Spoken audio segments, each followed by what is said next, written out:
Welcome everyone to week 7, the lecture series on Korean food and Korean diaspora.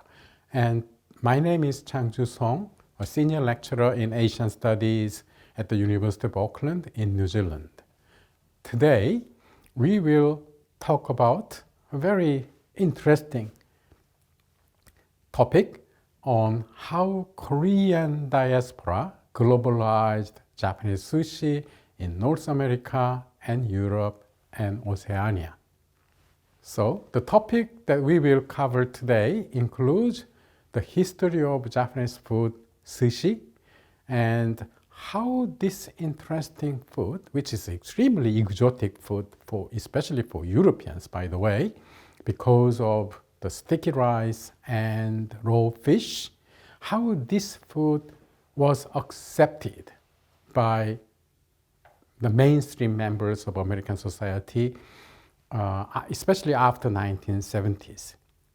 We will also cover why and how Korean migrants in America and Europe and Oceania came to be engaged in this sushi business. And also how Korean diaspora in this process transformed the traditional Japanese sushi into a global food. And also, we will discuss why Koreans were doing this. We will look at it from a business perspective. So from Korean diasporic perspective, between running a Hanshi Korean restaurant and running a Japanese sushi bar, what are the differences? And we will also include the authenticity question, that now Koreans making this sushi and transform it according to their own taste, according to their own business need, and that naturally raises the question of authenticity of the cuisine. So our goals today, the audience would have understood at the end of this lecture the history of sushi in Japan and also post-war Japan after the Second World War. And also how this food was preserved in Japanese community in America, and also the process of the popularization of sushi in America and elsewhere, and how this conventional Japanese sushi has been localized, or in a sense, Americanized or Europeanized in this process. And also, audience would have understood how the social cultural changes of the 1960s and 70s, especially in American politics and society, facilitated the consumption of sushi among the mainstream Americans. And people would have understood why and how Koreans in North America and also Europe and elsewhere have been jumped into this sushi business so widely since the late 1980s. First, let's look at the history of contemporary sushi. The sushi that we know of today originated from the old method of preserving fish by fermenting the fish with cooked rice. Now that was not from Japan. It originated in Southeast Asia in ancient times, and it spread to China and Korea and Japan. That's what we guess. And already in the 4th century Chinese record mentions about the fermented fish with rice. Now this method was introduced to Japan around the 10th century, and at that time in Japan this was called the funajushi or narejushi. Now during the Edo era, when the commercial development happened in Japan, the modern so-called nigiri sushi, which is hand-pressed sweet vinegared rice topped with a slice of raw fish, was invented. And it was invented as a kind of a fast food, Well, Japanese call it hayajushi, which means fast food, fast sushi. And they were sold on the streets. You see a street vendor, carrying sushi in a small box on his shoulder, and on his left hand he is carrying green tea, ocha. And that's how sushi was sold. And also, the image below, that's a stall on the street, and the vendor is selling sushi on the street, and people passes by come and buy sushi. It was a cheap food, available for almost everyone. And from the changes from funajushi to this contemporary sushi, there was a lot of technologies and social changes were involved. And one of them was paper-making technology, which was adapted to manufacture sheets of seaweed.